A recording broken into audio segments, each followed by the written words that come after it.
మనం రోజు దేవుడి పేర్లు జపిస్తాము. శ్రీకృష్ణ, శివుడు, దుర్గాదేవి, హనుమంతుడు, వెంకటేశ్వరుడు. కానీ ఏ దేవుడి నామస్మరణ మోక్షానికి నేరుగా మార్గం లభిస్తుంది?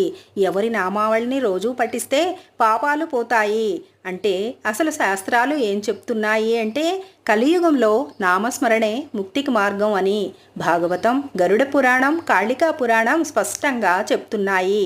హరినామస్మరణ చేయటమే ధర్మం, దానం, తపస్సు కన్నా ఉన్నతమైన మార్గం అని. హరే రామ రామ రామ హరే హరే, హరే కృష్ణ కృష్ణ కృష్ణ హరే హరే. ఇది కలియుగ మంత్రం. ఈ నామమే మోక్షాన్ని ఇస్తుంది అని చెప్పబడింది. అయితే ఎవరి నామాలు పఠించాలి అంటే మీకు నచ్చే దైవం ఎవరైతే వారి నామస్మరణే మోక్షానికి మార్గం అవుతుంది. ఒకరు శివుణ్ణి పూజిస్తారు, ఓం నమః శివాయ అన్న నామంలోనే శాంతిని పొందుతారు. మరొకరు శ్రీకృష్ణుణ్ణి పూజిస్తారు, ఓం శ్రీకృష్ణాయ నమఃలోనే పరబ్రహ్మ దర్శనం పొందుతారు. శివుడే విష్ణువు, విష్ణువే శివుడు. ఎవరిని భక్తితో పిలిచినా ఆయనే వచ్చి రక్షిస్తాడు.